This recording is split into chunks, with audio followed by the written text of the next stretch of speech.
Monsieur Amir Abdoudatir, en quoi consiste ce projet Juste Prix? Bon, tout d'abord, le projet Juste Prix est une opération citoyenne qui consiste à favoriser la baisse des prix. Donc nous, on veut la baisse des prix des denrées de première nécessité, mais sur la durée. Et ça, c'est un projet des commerçants, pour les commerçants, et qui se veut avant tout par adhésion et volontaire. Et donc, cela consiste à démarrer et à avoir une déflation en continu sur le temps des denrées des premières nécessités.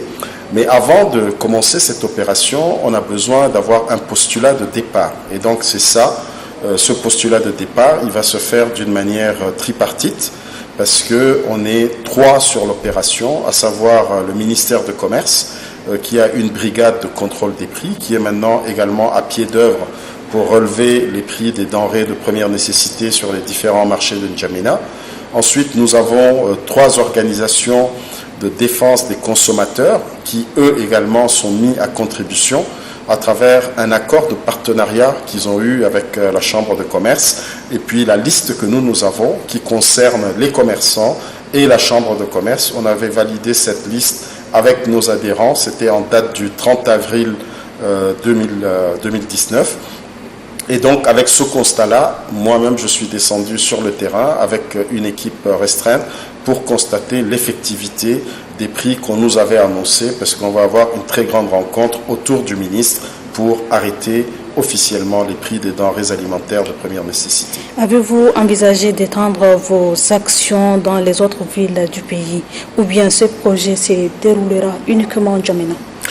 Bon, disons que le projet, dans sa conception, il se veut un projet périn. Et pour le pérenniser, évidemment, c'est l'ensemble du territoire qui est concerné. Mais malheureusement, en ce moment, nous avons une phase pilote de 45 jours qui va se dérouler dans la ville de N'Djamena. Et puis, à l'issue de cette phase pilote, nous allons voir, on va rendre les rapports acquis de droit, et puis on va voir si l'opération a véritablement porté ses fruits. On va la généraliser et la pérenniser.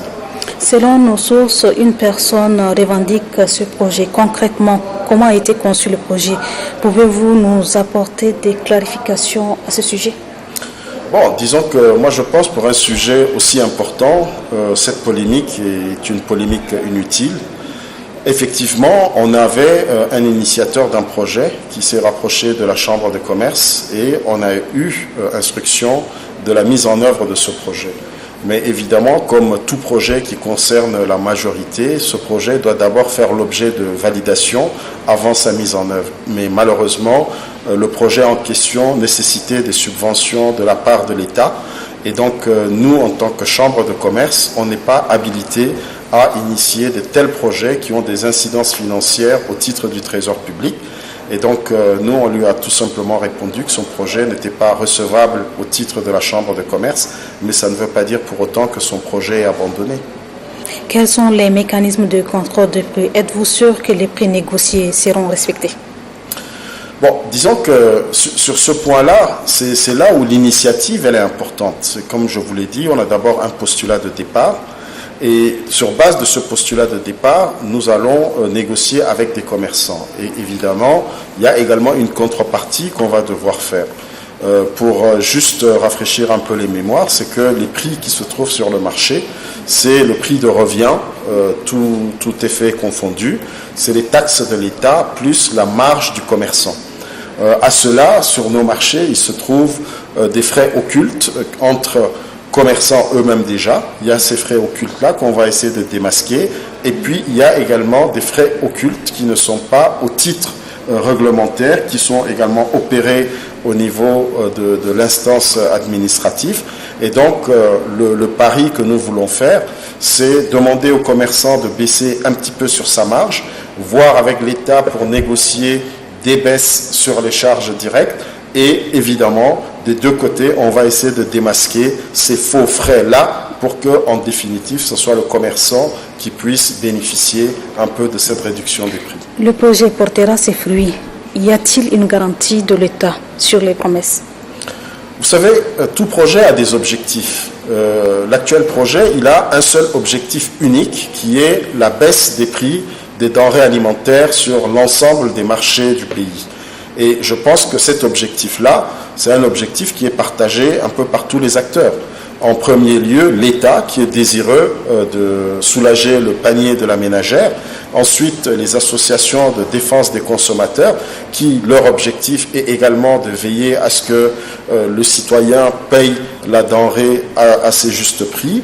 Et ensuite, nous, commerçants, je pense qu'on a trop souvent une étiquette qui nous colle au dos et à travers cette opération de solidarité, je pense qu'on va pouvoir effacer un certain nombre de tares que nous portons en nous. Monsieur le Président, avant votre mot de fin à l'inauguration de l'usine de fabrication de maïs, le chef de l'État a encouragé un opérateur économique et qui est cette personne, le PDG du groupe Walikondi. Vous, en tant que président de la CCMA, avez-vous un mot aux autres opérateurs économiques? Bon, disons que ça, ce sont des opérations de grande envergure. Et déjà, par rapport à l'opération Yes, donc l'usine de farine, je voudrais souligner déjà qu'il nous a accompagnés sur le projet Juste Prix. Déjà en faisant une baisse de prix, parce que la farine de maïs, le sac de 25 kilos était affiché à 10 000 et 12 000 dans certaines boutiques. Eux, ils le mettent à 8 000 en prix de vente définitif. Ensuite, nous avons également un opérateur local, à savoir la CST, qui en période de grande consommation de sucre a fait des annonces qui sont quand même assez importantes, à savoir la baisse de prix du sac de 25 kilos à 27 000 francs. Et je pense que ça, ce sont des éléments concrets sur lesquels nous revenons dessus. Et pour revenir sur les propos de son Excellence, Monsieur le Président de la République, chef de l'État, son Excellence Idriss Déby Itno, il est un fait que si nous avons aujourd'hui des industries nationales, c'est un dialogue qu'on peut avoir entre Tchadiens pour pouvoir soulager le panier de la ménagère. Et je pense que c'est des initiatives qu'il faut saluer, encourager, et il faut qu'on emboîte le pas à ces quelques initiatives, malheureusement, qui ne sont pas très nombreuses. Votre mot de fin? Le mot de fin, moi, je le dirais d'abord à l'endroit des commerçants qui se rapprochent de la Chambre de commerce pour vraiment comprendre le mécanisme du juste prix et de voir les bienfaits pour eux, parce que c'est un projet des commerçants pour les commerçants. Et ensuite, moi, j'irai également vers les consommateurs, parce que l'opération que nous mettons en place, c'est avant tout une opération qui vise à informer le consommateur du juste prix. Et je pense que le consommateur est le roi. En cela, s'il est informé du juste prix qu'on va afficher d'ici 2 jours après l'arrêté du ministre, en connaissance de cause, il va pouvoir acheter ou ne pas acheter. Merci. Et donc forcément, le commerçant qui ne vendra pas Merci va d'avoir s'y accepté résoudre à notre cela. invitation. Je rappelle que nous avons reçu sur ce plateau le président de la Chambre de commerce, M.